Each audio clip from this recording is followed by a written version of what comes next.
లేచొచ్చి నీకు అన్నం పెట్టడం నా వల్ల కాదు. నీ వల్ల కాకపోయిందిలే సర్లా, నా వల్ల అవుతుందిలే, నేను పెడతానులే. నీకు ఎప్పుడైనా ఆకలిస్తే నాకు చెప్పమ్మా, అర్ధరాత్రి నేను పెడతాను, సరేనా?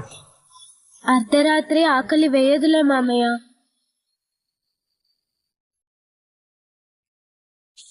టీచర్ అమ్మ కడుపు నిండా పెట్టింది కదా.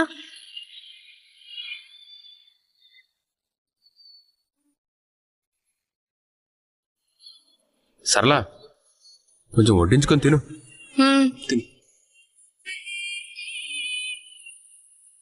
అన్నా, ఇలా చిన్నీకి మనం ఫుడ్ తీసుకెళ్లడం కరెక్ట్ కాదేమో అన్నా. చిన్ని అలా ఏమీ తినకుండా పస్తులతో పడుకోవడం కూడా కరెక్ట్ కాదు కదరా. కరెక్టే అనుకో అన్నా, కానీ అక్కడ సత్యంబాబు నిన్ను ఇలా చూశాడనుకో. ఏం చేస్తాడరా, మహా అయితే తిడతాడు, లేకపోతే కొడతాడు, అంతే కదా. ఎలాగైనా చిన్నికి క్యారేజ్ ఇచ్చేసి వెళ్దాం.